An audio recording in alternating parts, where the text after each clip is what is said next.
Hello बच्चा party, कैसे हो आप सभी लोग। तो चैप्टर है और इन्वायरमेंट। ये एक इकोलॉजी का एक चैप्टर है, काफ़ी इजी चैप्टर है, लेकिन क्वेश्चन आपके आते हैं इससे। चलिए देखते हैं क्वेश्चन स्टार्ट। हम चैप्टर स्टार्ट करते हैं। और इन्वायरमेंट चैप्टर है, काफ़ी बढ़िया चैप्टर है। ठीक है, चलिए। What is ecosystem. इकोसिस्टम क्या है, जरा ध्यान से देखिएगा। इकोसिस्टम, इको में इको, इको मतलब क्या, इकोलॉजी यानी इको आपके आसपास का पर्यावरण, इकोसिस्टम। तो जो हमारे हमारा जो नेचर है उसके अंदर दो कंपोनेंट होते हैं, एक बायोटिक कंपोनेंट, एक होता है बायोटिक कंपोनेंट। देखो क्या होता है, एक बायोटिक कंपोनेंट होता है। ठीक है, what is ecosystem. What is an ecosystem. Ecosystem का मतलब क्या है। देखो हमारे जो नेचर है उसमें दो कंपोनेंट होते हैं किसी भी चीज़ के। पहला होता है बायोटिक बायोटिक कंपोनेंट और दूसरा होता है एबायोटिक कंपोनेंट। ध्यान से सुनना। बायोटिक कंपोनेंट वो जो लिविंग होते हैं, जिनमें जान होती है, ठीक है। और बाकी जिनमें जान नहीं है उन्हें कहते हैं एबायोटिक। क्या कहते हैं, एबायोटिक। जैसे temperature, rainfall, wind, soil, minerals, ये सब। ठीक। अब इकोसिस्टम क्या है ये देखते हैं। क्या है इकोसिस्टम, क्या है ये देखते हैं। All the interacting organism in an area together within non-living constituent of the environment form an ecosystem। अब ये थोड़ा आसान भाषा में मैं समझा देता हूँ। देखिए इकोसिस्टम का मतलब क्या है, किसी भी नेचर में, किसी भी सिस्टम में अगर बायोटिक और एबायोटिक कंपोनेंट आपस में सरवाइव करते हैं, एक दूसरे से इंटरेक्ट करते हैं, इस सिस्टम को कहते हैं हम इकोसिस्टम। तो ये हमारा इकोसिस्टम। जैसे यहाँ पर आप देखिए, यहाँ पर आप देखिए, ये मछली, ये पेड़, ये क्या है, लिविंग है। और ये जो पानी है, जो टेम्परेचर है, ये जो ऑक्सीजन जो ले रही है, यहाँ पे जो बुलबुले दिख रहे हैं, क्या है, एबायोटिक है। तो बायोटिक और एबायोटिक चीज़ें आपस में इंटरेक्ट करके सर्वाइव कर रही हैं, तो इसी को ही कहते हैं इकोसिस्टम। इसी को ही कहते हैं इकोसिस्टम। अगर देखो टाइप्स ऑफ इकोसिस्टम बच्चे, types of ecosystem, types of ecosystem, natural ecosystem हो सकता है या ह्यूमन मेडिंग। अब इससे एकदम साफ है, जो नेचुरल, जो पहले से ही प्रेजेंट है, जिसमें ह्यूमन का कोई इंटरफेरेंस नहीं है, वो है नेचुरल। जो जिस इकोसिस्टम में ह्यूमन का इंटरफेरेंस है, जहाँ पर इंसान ने कुछ चीज़ करी और तब इकोसिस्टम बना, उसे कहेंगे ह्यूमन मेड इकोसिस्टम। एग्जाम्पल देखो, फॉरेस्ट, जंगल हैं, तालाब हैं, ये सब क्या है, नेचुरली प्रेजेंट हैं, उसके अंदर एक जीवन चलता रहता है और इकोसिस्टम चलता रहता है, तो ये नेचुरल इकोसिस्टम है।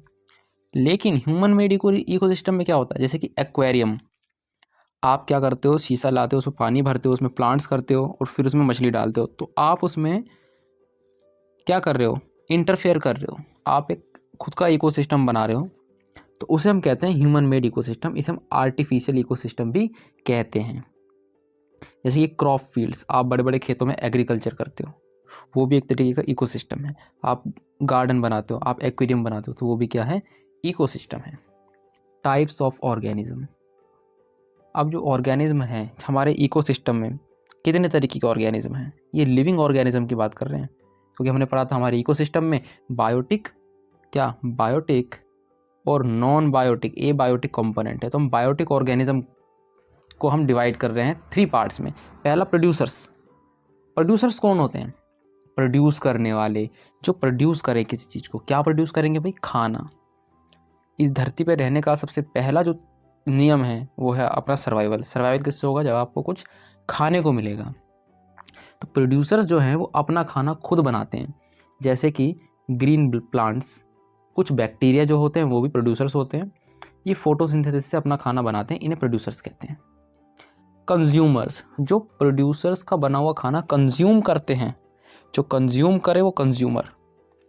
द ऑर्गेनिज्म विच डायरेक्टली और indirectly depend on producer for food, इन्हें हम कंज्यूमर कहते हैं। जैसे कि हम भी क्या है, कंज्यूमर हैं। हम क्या कहते हैं, पेड़ पौधों का फल फ्रूट जो है खाते हैं। ठीक। जैसे कि कंज्यूमर में आ गए तुम्हारे सेप्रोफाइट्स। सेप्रोफाइट जैसे फंगस जो कि डेड डिकेइंग मटेरियल पर फीड करती है। होलोजोइक जैसे कि हम।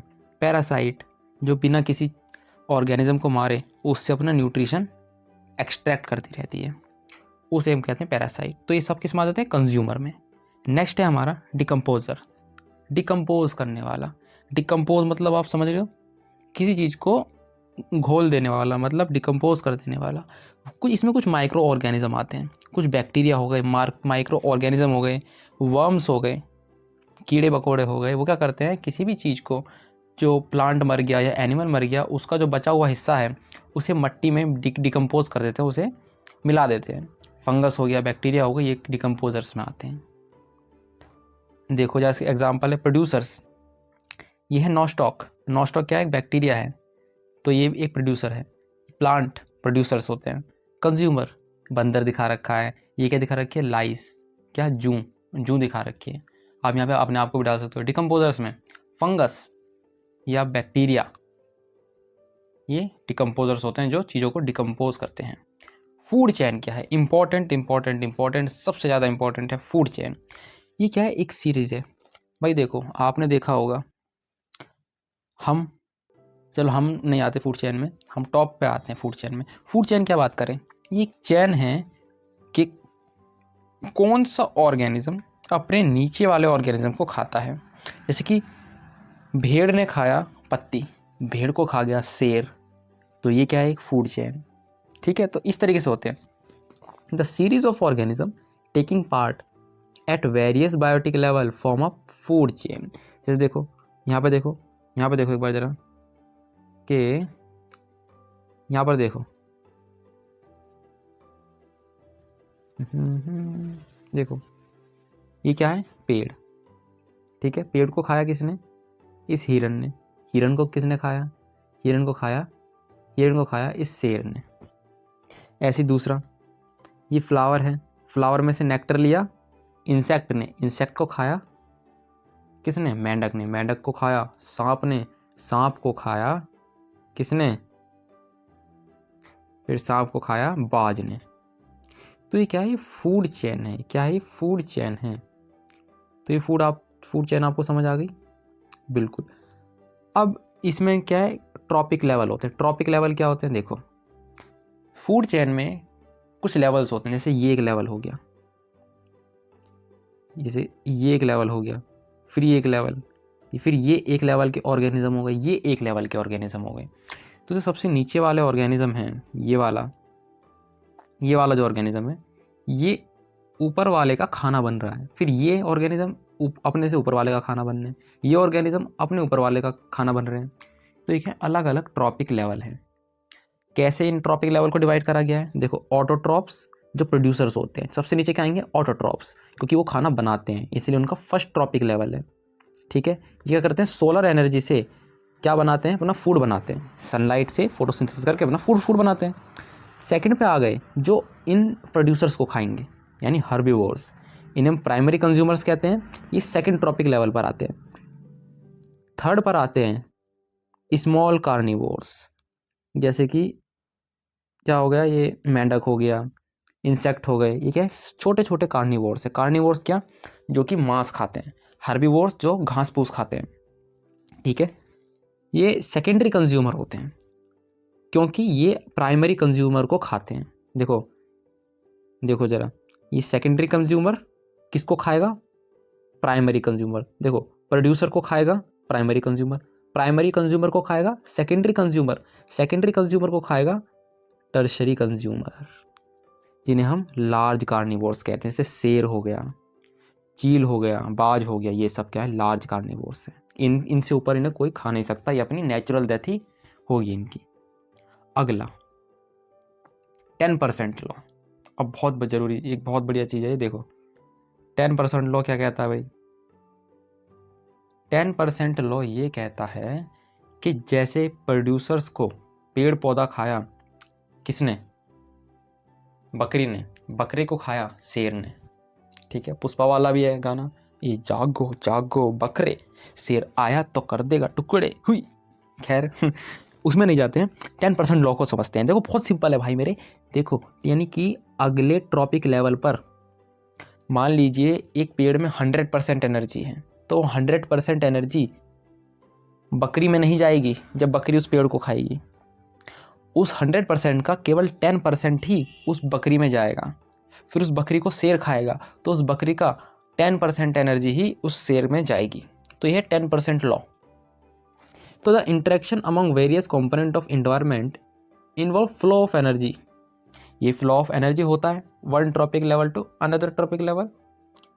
ग्रीन प्लांट्स जो कि प्राइमरी क्या है, प्राइमरी प्रोड्यूसर्स हैं, ये सनलाइट को केवल 1% सनलाइट को ही यूज़ करते हैं और जिससे अपना खाना बनाते हैं, यानी 100% में से 1%। ध्यान दे रहे। लेकिन जब ग्रीन प्लांट्स किसी प्राइमरी कंज्यूमर या और आगे किसी ट्रॉपिक लेवल के द्वारा खाया जाता है तो एक एवरेज 10% जो फूड खाया है, उसका 10% एनर्जी ही आपका बॉडी में जाता है। इसलिए 10% can be the average value of the amount of organic matter that present in at each step. तो ये 10% लो आपको याद रखना है। ये मैंने बताया, प्रोड्यूसर्स होते हैं, कंज्यूमर्स होते हैं, secondary consumer and tertiary consumer. इसे कहते हैं इकोलॉजिकल पिरामिड। ठीक है। Why 4 trophic level, 4 trophic level क्यों भाई, जरा बताओ इसका क्यों। देखो यहाँ पर एक फूड चेन दे रखी है। इस फूल पर कोई मधुमक्खी आई, इस फूल में से नेक्टर लिया, यानी इसे फूल को खाया, फूल का खाना खाया। फिर इस मधुमक्खी को किसने खाया, मेंढक ने। इस मेंढक को किसने खाया, अजगर ने।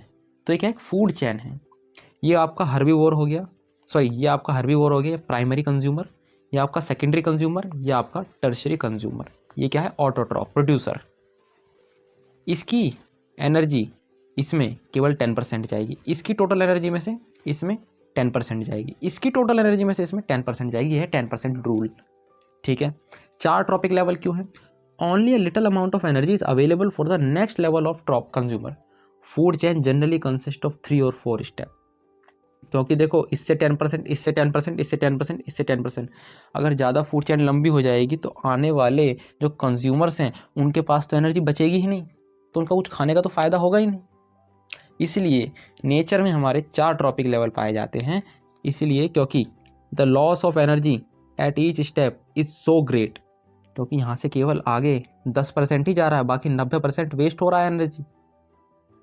ठीक है। इसलिए जो एनर्जी है ये इस्तेमाल करने लायक केवल 4 ट्रॉपिक लेवल तक ही बच पाती है, उससे आगे एनर्जी खत्म हो जाती है। फूड वेब क्या है? देखिए भैया, मेरे भाई बहुत ध्यान से सुन। तूने फूड चेन पढ़ा ना तूने फूड चेन? देख जरा, तूने पढ़ा फूड चेन। अब इन डिफरेंट फूड चेन को ना तू मिला ले, आपस में मिला ले, उसका एक नेटवर्क बना ले, उसी को ही कहते हैं फूड वेब। इसमें एक चेन नहीं होती, इसमें मल्टीपल चेन आपस में नेटवर्क बनाती है और जिसे हम फूड वेब कहते हैं। ठीक है। क्यों फूड वेब? क्योंकि किसी एक जानवर को केवल एक ही जानवर नहीं खाएगा, उसे कोई और भी खा सकता है। जैसे कि मान लीजिए एक आपके पास वो है, क्या है, अरे क्या है सर, अरे क्या है, देख जरा। मान लो तुम्हारे पास एक इंसेक्ट है, तुम्हारे पास, तो क्या जरूरी है उसे केवल मेंढक ही खाएगा? बताओ। इसे फ्रॉग तो खा ही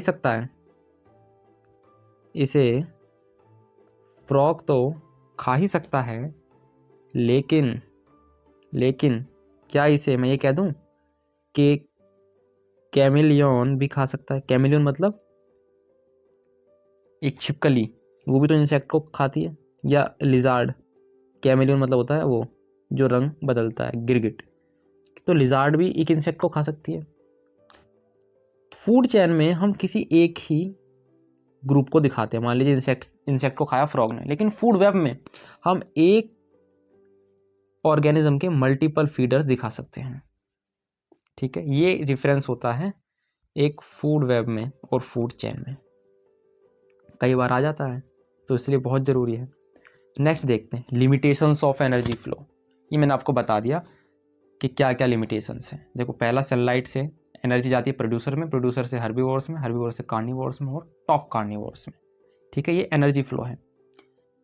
एनर्जी फ्लो यूनी डायरेक्शनल होती है, एक ही डायरेक्शन में ये फ्लो करती है, ऐसा नहीं ऊपर से नीचे जा सकती है। ठीक है, ये नहीं होगा, ये सही है। ठीक है, 10% रूल आपको बता दिया, सबसे इम्पॉर्टेंट।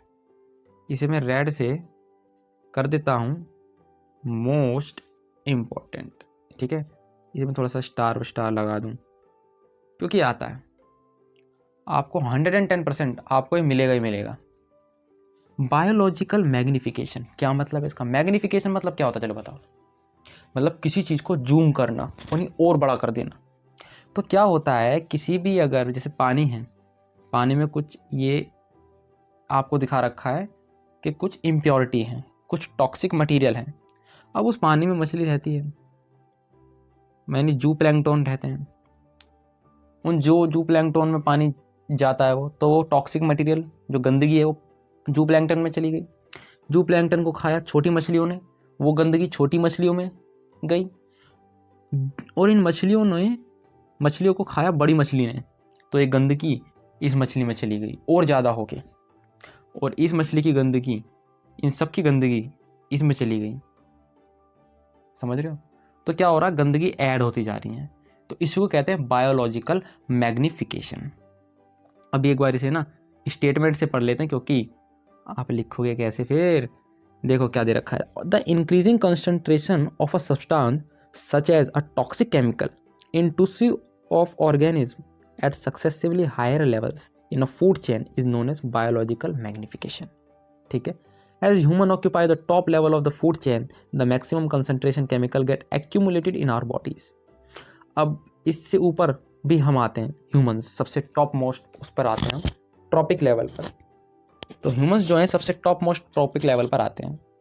ठीक है, तो हम में सबसे ज़्यादा बायोलॉजिकल मैग्निफिकेशन होता है, हमारे अंदर सबसे ज़्यादा टॉक्सिक मटेरियल एक्यूमुलेट हो जाते हैं। ओजोन लेयर, ये भी एक इम्पॉर्टेंट पार्ट है इस चैप्टर का, और इसी के बाद आपका चैप्टर खत्म हो जाएगा। ओजोन लेयर क्या है? ओजोन लेयर का फॉर्मूला आप याद रखेंगे O3। ठीक है, क्या होता है O3, यानी 3 ऑक्सीजन के मॉलिक्यूल जुड़ के आपका ओजोन लेयर बनाते हैं। अभी ज़रूरी क्यों है?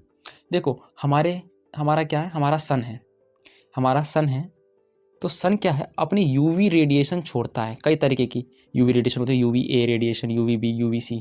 जनरली बात करें तो अल्ट्रा वायलेट रेज, यानी UV rays, ultraviolet full form होता है अल्ट्रा वायलेट UV का। तो सन से अल्ट्रा वायलेट रेज आती हैं जो ह्यूमंस के या किसी भी ऑर्गेनिज्म के स्किन के लिए, उसकी हेल्थ के लिए बहुत ही डेंजरस है। उससे स्किन कैंसर, अदर बीमारी भी हो सकती है। लेकिन उस यूवी रेज के आने से हमारे एटमॉस्फेयर की ऑक्सीजन जो है, ये एटमॉस्फेयर की जो ऑक्सीजन है, ये अदर ऑक्सीजन मॉलिक्यूल से क्या करती है, रिएक्ट करती है इस यूवी की प्रेजेंस में। तो O2 में एक ऑक्सीजन और जुड़ता है और बना लेता है O3। तो ये फॉर्मेशन ऑफ ओजोन लेयर इस तरीके से बनता है। इससे ये यूवी लेयर बाहर ही रुक जाती, देखो बाहर रुक गई, अंदर पेनिट्रेट नहीं कर पाती, बस थोड़ी सी बहुत कर पाती है कहीं कहीं पे। ठीक है, तो ये है यूवी रेज और ओजोन लेयर। तो ओजोन लेयर क्या है, मॉलिक्यूल है। ओजोन लेयर एक मॉलिक्यूल है जो 3 एटम ऑक्सीजन से बना होता है, ये डेड ओजोन। लेकिन ध्यान रखना, ये जो ओजोन लेयर है ये एक डेडली पॉइजन है, ये हमारी अर्थ से काफ़ी ऊपर है, इसलिए हमें इसका नुकसान नहीं हो रहा। अगर वो लेयर नीचे आ जाए, हमारे लेवल पर आ जाए, तो हम मर भी सकते हैं और मर ही जाएंगे। At higher level of atmosphere, क्योंकि काफ़ी ऊंचा रहता है आसमान में, ये हमारे लिए एक लाभदायक चीज़ है। ठीक है, जैसे कि यूवी रेज से बचाता है, जैसे कि यूवी रेज स्किन कैंसर कर देती है, बताया मैंने। इस तरीके से ये क्या होता है, ऑक्सीजन के मॉलिक्यूल यूवी रेज की प्रेजेंस में टूटते हैं और नए ऑक्सीजन से मिलकर ओजोन लेयर बना लेते हैं। ठीक है, ये आपका देख लिया हमने। Depletion of ozone layer, depletion मतलब कम होना। देखो अंटार्कटिका की तरफ एक होल हो रहा है, जिसे कहते हैं ओजोन होल या लेयर ऑफ डिप्लीशन। डिप्लीस हो रहा है, मतलब कि क्यों हो रहा है? अगर ये धीरे धीरे ओजोन लेयर ख़त्म होता रहा तो ह्यूमंस भी ज़्यादा देर टिक नहीं पाएंगे अर्थ पर, क्योंकि सन की रेडिएशन बहुत ज़्यादा है। अब ये हो क्यों रहा है, इसे बचाने की ज़रूरत क्यों है?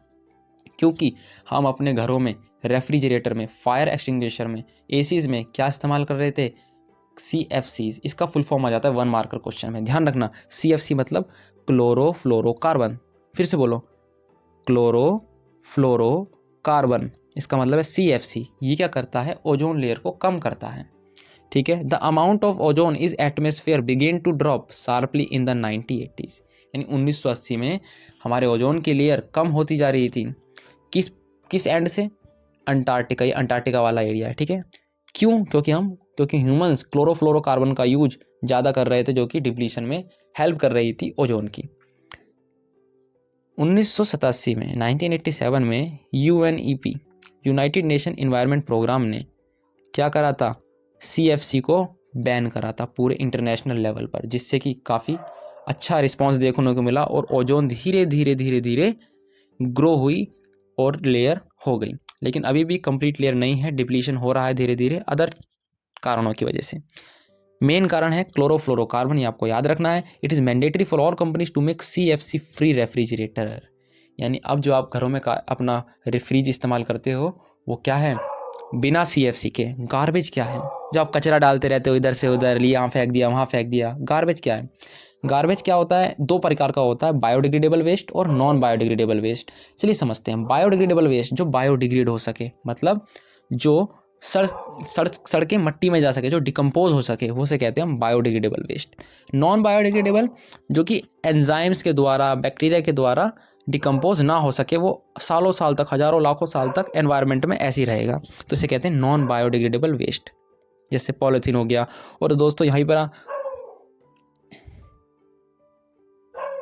जैसे पन्नी हो गई, पॉलीथीन हो गई, प्लास्टिक हो गई, ये सब क्या होते हैं? नॉन बायोडिग्रेडेबल वेस्ट होते हैं। ठीक है बच्चों, यहाँ पर हमारा चैप्टर हो गया बच्चों खत्म। आई होप आपको ये लेक्चर बिल्कुल समझ आया होगा। हमने 25 मिनट्स में पूरा लेक्चर खत्म कर दिया, 20 मिनट्स के अंदर। और ये इस चैप्टर से इंपॉर्टेंट क्वेश्चंस आते हैं, बायोमैग्निफिकेशन, ओजोन लेयर, ये आपको याद रखने हैं। और 10% लॉ वाला आपको याद रखना है। आप इस वीडियो को लाइक कर दीजिए, चैनल को सब्सक्राइब कर दीजिए अगर लेक्चर अच्छा लगा हो। और नए लेक्चर के साथ मिलते हैं अगली वीडियो में। तब तक के लिए बाय, टाटा, नमस्कार। पढ़ते रहिए, आगे बढ़ते रहिए। धन्यवाद।